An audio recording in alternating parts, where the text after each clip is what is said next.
Hello, welcome to the Analyst Inside Cricket with me, Simon Hughes. And I'm Deep Dasgupta. And we're going to review the third day's play at the Old Trafford Test match, the fourth Test match, which has been totally dominated by England and, of course, by Joe Root, who's today become the second highest run scorer in Test history. Amazing performance by Joe. So we'll look back at the day and evaluate where Joe's is ranking really in the sort of echelons of great batsmen. Betfair-wise, England just ahead at the beginning of the day. By the end of the day, inexorable progress. So a lead of 186 with more than 500 on the board. Ben Stokes still at the wicket, having retired hurt and come back. So in England in an immensely powerful position, Deep. Oh, absolutely. Listen, for India to get back into this game needed to win day 3. Unfortunately, that did not happen. In fact, what England did was dominate day 3, and now obviously 186 runs ahead, and on this pitch, batting on day 4-5 will not be that easy. And people are calling today, and actually the last couple of days, Bazball with brains, where England have gone at a good rate, 4 to 5 runs and over, but without losing wickets, without taking a lot of risks. This is the second longest innings that England have contributed in the Bazball era, about 135 overs. Their most is 150, so they batted a long time, but kept the scoreboard moving as well. And actually, I suppose the aim has been to bat once, because there are signs that this pitch isn't quite as good as 550 for 7. Yeah, absolutely, no two ways about it. And we've seen this pitch misbehaving a little more. Start of the day, we saw those balls keeping low. In fact, the wicket of Chris Woakes, actually, that went under his bat, the QN. So obviously it's only going to get worse to bat on, and from that perspective, and before this series started, I was listening to Brendan McCullum, I was listening to Ben Stokes and the other English cricketers, and just kind of sensed the change in narrative. And I did mention it, that this is Bazball 2.0, where yes, you're still playing aggressive cricket, but then you're also playing the conditions and the situation, not just blindly playing aggressive cricket. Yes. I wonder if India, helped England a little bit today. I mean, to be slightly sort of hypercritical, they bowled the faster bowlers for the first sort of hour and a bit, and we didn't see enough spin perhaps early in the day. We'll get to that in a bit. But I wonder as well whether they took the new ball, and I felt that the trouble with a wicket like this, it's starting to keep low, and there were a few balls that kept low in the morning, weren't there, to both Ollie Pope and Joe Root, and they sort of sneaked through, but they missed the stumps. Yes. And I just wonder whether you need to bowl a bit straighter, perhaps. Yes, one is that, and the Indian bowlers should know, because in India you get a lot of these kind of pitches where the pitch stays low and you try and attack the stumps, you try and you also pull back the length a little bit, so you try and get leg before and bowl predominantly. So one thing is, yes, and you also put a field like that, either 4-5, as in 4 fielders on the offside and 5 on the on, or the other way around, 5 and 4. But then the idea is, like you said, one is that. Secondly, I was extremely surprised and a little baffled as well not to see spin on early. As you mentioned, Jadeja first came into bowl after 75 minutes on day 3, and then Washington Sundar, the most successful bowler last test or last innings that India bowled, he came into bowl in the 70th over, and that was baffling. Yeah, I can see that. Jasprit Bumrah today conceded 95. Now, Harsha Bhogle tells me he's never conceded 100 ever in his career. So I suppose one good reason not to bowl tomorrow for him. But was he at his best today, do you think? Do you think he's suffering from a little bit of fatigue? Could be a little bit of fatigue, because like you said, I think he bowled 5-6 spells, out of which I thought he was at his 100% in 2 or 3 of them. The other 2-3 look a little off his 100% for sure. His pace has gone down right through the series. He's been bowling at 88, 89 miles an hour, thereabouts. But this test match on today, definitely he was in that 83, 84 miles, that region. So and also when you look at him, at times it feels like he's not finishing his follow through, or the run ups are a little bit slower. Could be playing back-to-back test matches, maybe the workload management and all those issues and niggles or whatever. Because there was also an incident when he was asked to come into bowl from the Brian Statham end, and then he said no, because he tried warming up, and it just seemed that he didn't feel like his body was there. So then Anshul Kamboj came and bowled. So I don't think it was right through the day he was at his best. Of course, I mean, he set such incredible high standards for himself. So in a way, when he drops off them, he's still better than most, but wasn't quite at his best today. So Ollie Pope did a great job, and he's done the interviews tonight. I'm sure you'll read about them and hear about them, and he made a solid 70. But the day was really all about Joe Root, who broke a number of records today. First, he went past Kumar Sangakkara and Rahul Dravid when he got to 30-odd in the list of test run makers, so he went to number 3, and then amazingly got to his 38th test 100. That's equal with Kumar Sangakkara, and then after he got to his 100, he got to 120, and he went past Ricky Ponting to become the second highest run scorer in test history. Amazing, with I think it's 13,379 runs, so still 2,600 to go to Sachin. Yeah, I mean, listen, to be fair, if anyone who's got the chance right now of getting there, it's him. Going like this, it would take around 28-30 test matches, which is a cycle and a half. Yeah, sort of. We think probably 2.5 to 3 years. 3 years, and he looks good. The best part about him is he's still.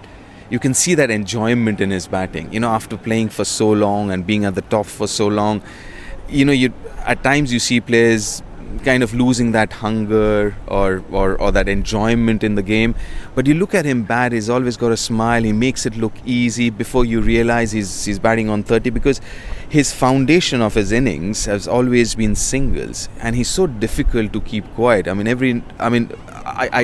doubt he's in this innings he's played a maiden over, because he would get a single every now and then, and he's very wristy. If you see his batting style, he's very subcontinental the way he bats. Very wristy, obviously on his leg side, but also on the off side, where he uses his bottom hand wrist to find gaps. That gap between covers and point or straight. He's just a fabulous role model. That's what I think. Yeah, absolutely well put.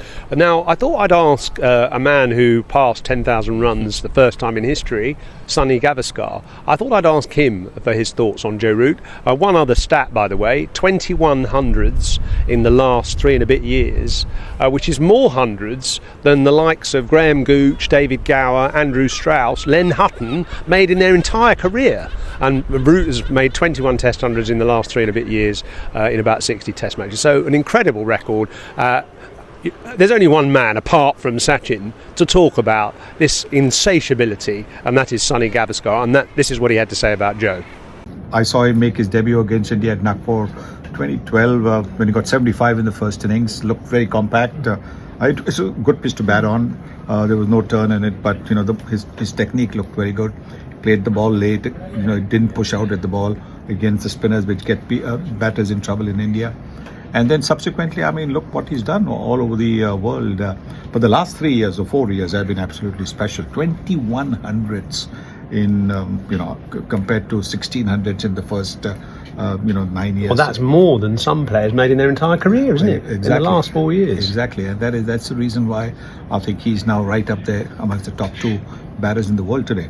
And looks set to, go near, or if not past Sachin Tendulkar. What impresses you about him as a player? Because, I'm thinking about this, and, Ricky Ponting to me is a destructive player. Sachin Tendulkar was a dissector. He dissected attacks. Root, he's not sort of that striking. He doesn't have a sort of, an amazing repertoire of shots or anything, but he's very consistent, isn't he? What's your assessment of his style of play? Well, I just spoke about it in our Tea Time show, and I said his economy of movement and his balance, whether he goes forward or back, the balance where the head is so still going forward or back, the economy of movement doesn't shuffle around too much. There's just that little trigger movement, but a lot of batters tend to sort of move around a little bit. He doesn't do that, and he's got shots all around the park. He can play the reverse sweep, he can play the late cut, he can play the flick, everything he's got. If there was one area where he's been a little bit vulnerable, it's been playing across his front pad towards mid-wicket and square leg. So now in this, every time he's got 100, you'll see that he's played toward mid-on and mid-wicket. So it's much straighter bat. So I think that has made him even more secure. And I think it's just going to be a lapse in his concentration that bowlers will be looking for, or where he gets a little over-ambitious and looks to do something. Do you think Australians might have a point that he's never made 100 in Australia? You made hundreds all around the world. Is that perhaps a black mark against him? You could say that, because everybody wants 100 against him. I mean, look, it is your most sort of, most fierce opposition. You might say India, England is a good series, iconic series, but for Englishmen, it is the series against Australia that's important. So not just for the Australians, even for the England followers, they want to see Root score hundreds against Australia in Australia. And yes, I think, but looking at his form, that box also can be ticked this winter. And 1,000 runs against India, which is, I think he's scored more centuries now against India than Steve Smith or anyone else. Insatiability, which you had as well. Is that something born, or is it something you can acquire? I think you can acquire it, which is what you can see from how we changed from 2021. Yeah, suddenly changed. Wanting to be there, not wanting to give anything to the bowlers. Just get big hundreds. So it is something that comes with experience. You've got to make that mental adjustment. You've also got to get a little more physically fit, because you tend to get tired in the 70s and the 80s. When you get to 70s, 80s, 90s, you tend to sort of play a tired shot, or maybe an over-ambitious shot, or looking to play shots to get to the 100 and getting out. So I think he's got that everything absolutely sorted.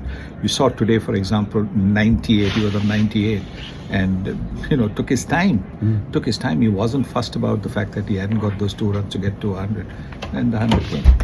Just to pick up on Sonny's points there, of course, he hasn't made 100 in Australia, and that is his sort of the one thing that he needs to conquer, perhaps to complete his playbook, if you like. And I'm sure he'll do that, as Sonny suggested.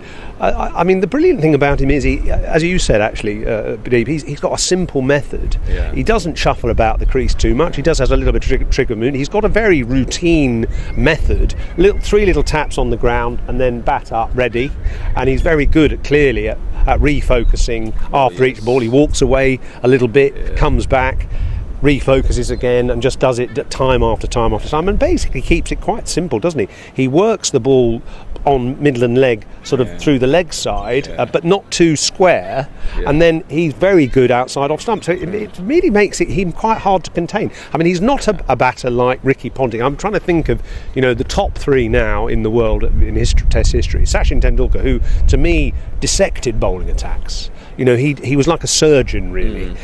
Ponting was more of a destructive player, very good on the short ball. I think if I thought who would I least like to bowl at out of those 3, well, I bowled to Sachin actually. I didn't bowl to Ponting, but I think Ponting would be the one I wouldn't want to bowl at. And somehow Root and Sachin, they just milk you. They don't destroy you. Exactly. But because he's so good at that little dab shot, as you said, on the offside, and he's so good at working the ball just off the middle and leg, there's you have no line and no length to bowl to it. That's exactly. I mean, as a bowler, what you would really want is to bowl at a batter for a 6 ball, right, to set him up. But that's what he does. I mean, he just drops it, takes a single, gets onto the other side. And before you realize, he's already said he's batting on 30-40. And once he reaches that, so there was a period, right, and you would know it better than anyone else, in 3-4 years where he was getting a lot of 50s, but correct, not hundreds, right? And they were talking about Fab 4 or Joe Root's missed out. His conversion rate is not good. And you just spoke about his conversion rate in last 3 years. And suddenly, and that's what I'm saying. I mean, that's what I mean when I say that purity in his batting. It just seems like a 12-year-old just wanting to bat. Yes. And you can see that when he's batting. Sort of boyish enthusiasm, isn't it? Exactly. After getting so many runs and hundreds and being at this level for so long, that hunger to go out there and bat and get runs and just stay there, like you said, the boyish enthusiasm, it's still there, and it's so visible. Yeah. I actually did some analysis of his batting, because he said to me about 4 years ago, he said, I'm frustrated, I'm getting to 30 and getting out, and I'm getting to 70 and getting out, and I'm not converting my 50s. And he had lots of 50s and 40s and not lots of big hundreds. There was 1 or 2 hundreds in the space of sort of 10 50s or something. So he said he asked the team analyst to look at all his dismissals between 30 and 70, right? And so I did the same behind the scenes, and funnily enough, because he was hoping to find a pattern. Was there a Right, pattern in yeah. dismissals? Was I trying to get across the line and work Was too there many one? balls? No, amazingly, there was no pattern. There were some bizarre dismissals, sort of played on and caught and bowled and things like that, caught on the hook and the odd sort of miscued drive, caught extra cover. So there was not really any consistent, path.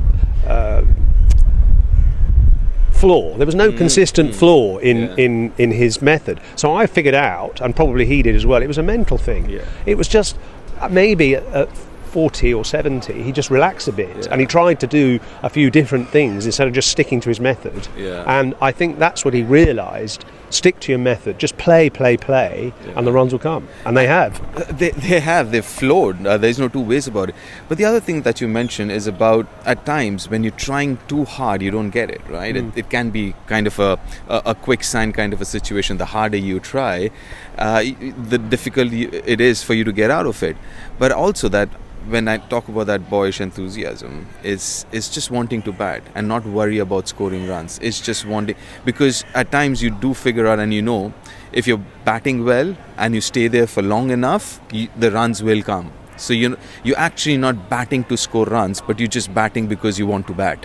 And then you just play the situation one ball at a time and those things. And the process, like you said, is so important. And I know it's a very cliched word. Every time we ask a question to a cricketer, they'll say, "Oh, it's the process," but it is what it is. To be fair, that is the most important thing. Yeah.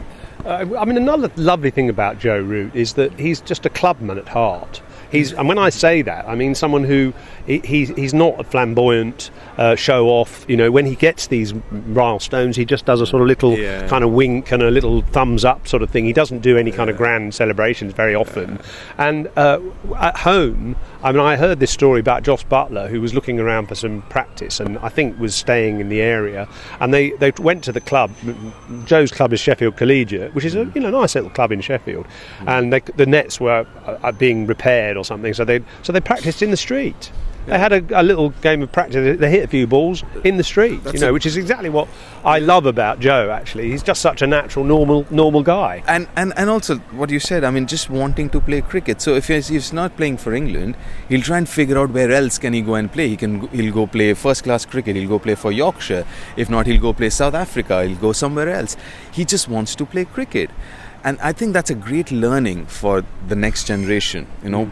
That just go play cricket. The more you play, the more you learn, the better you get. And I think Joe is a great example of that. You won't see him not playing cricket. He'll be playing cricket somewhere or the other. If nowhere else, then maybe his backyard. Yeah, and his dad was the same. And of course his grandfather is Don Root, a lovely man who was named after Don Bradman. Oh wow! Yeah, so there's just cricket sort of flowing through the Root veins. Absolutely fantastic performance. Right, so we'll look at the Betfair exchange today, and I think our topic is going to be looking at India and looking at their out cricket today and looking at their bowling choices. And what amazed me, Deep, today was that Washington Sundar bowled England out at Lord's, 4 for 20 with his off-spin, his non-spinning off-spin. A lot of people caught slip and bowled playing for the spin. Today, he didn't come on until, I don't know when, and Michael Vaughan's going to say something really rude. The spinners earlier. Well, there we are. There's the verdict from the former England captain, you see. Should they have bowled the spinners earlier? He was loud enough. Shubman's coming down for him to hear. Yeah, Shubman is coming down. Yes, as you see that. In fact, he's going to tell Shubman right now. I think they shook hands there, and he said, "You should have bowled the spinners earlier." It was a bit late to say that now, but you mentioned already Jadeja didn't come on that early, but Washington Sundar didn't come on till 12:30. I noticed the score, 298 for 2, when the man who bowled England out at Lord's came on for the first time. Yes, and we were all kind of surprised because we were doing this pre-match show as well, and we said, okay, I think what should happen is, quick burst of fast bowlers from both ends and then get the spinner on as early as possible, because Jadeja looked really good and you had Washington picking up those 4 wickets.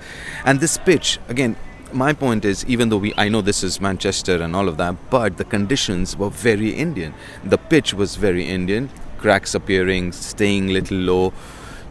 I thought the strategically, I think India got it wrong there. They on very Indian conditions, they went with a very English kind of a mindset or game plan, rather than looking at the conditions, rather than where you are or tradition. Just go with the condition. And that's where I thought. And the other thing that was one. The second thing I thought was, okay, if plan A hasn't worked out, why not plan B? But it was over the whole day, over 90 overs. It was the same thing, even with the second new ball. You saw the fast bowlers come in and bowling longer spells, and then again took a while for Jadeja and Washington to get into the attack again. So yeah, I think could have been different. I don't know, because the way both, obviously Joe Root and Ollie Pope batted, maybe it would have still been the same. Yeah. But then, having said that, I think that's where maybe India got it wrong. Well, because in fact, when Washington Sundar came on, he got 2 wickets quickly, didn't he? He got Pope caught slip, playing for the spin, and Harry Brook stumped. And I think I heard someone say Harry Brook has never been stumped before in any cricket. A bit like Sachin. Sachin wasn't stumped for many. I think he was stumped a couple of times late in his career. Ashley Giles was the first one. Ashley Giles was a good stat, good knowledge. Good. I imagine that. I was there. I played that series. So yeah, I remember Ashley Giles bowling, kind of frustrating Sachin, bowling that leg stump line, and then he stepped out and missed it. And yeah, Fozzie was a wicket keeper. Yeah. Yes. Yeah. Good memory. So obviously that was one thing they could have done. India, you don't know whether it would have made any difference. Pope got his 70. Root eventually got out for 150. There was a good partnership between Stokes and Root, wasn't there? They're big mates. Stokes got really stuck in. Then eventually, having got his 50, he had to retire apparently with cramp. Came back later. Didn't look that good when he came back. He didn't look that mobile. So I wonder if that's going to affect his bowling when India bat again. And just thinking about India batting again, so England are still going. Yeah. I guess they're going to try and get as close to 600 as they can, which means a lead of 200 plus. What happens then? What happens then? India has to just bat. They have to bat out of their skins to kind of get back into the game. Forget the result of the game, just getting back into the game. As we've spoken before as well, day 4, day 5 batting, it's not going to be easy. It's only going to get more and more difficult for the batters. So yeah, if there's a deficit of 200, India just needs to bat. Yeah.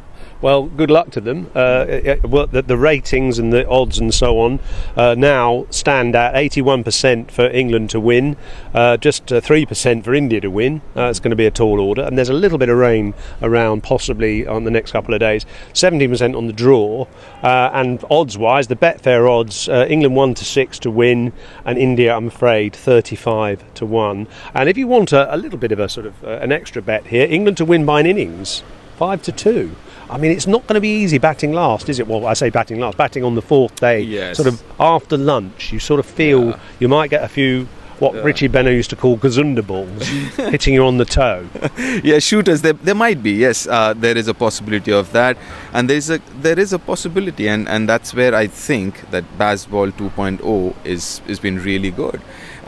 In the past, we've seen this English side kind of surrender their position at times, playing some very average cricket and maybe reckless cricket at times. But today it was a very, very different England side. They had the game under control. They never let go of it, and still now, I mean, they're in control. And like I just heard Ollie Pope mention that don't want to bat in the 4th innings. If possible, get 600, 650, whatever, and try and win by an innings. Yeah. Okay, well listen, thank you for your thoughts, Deep. I suppose the summing up would be that England's position in this game is very deep-rooted.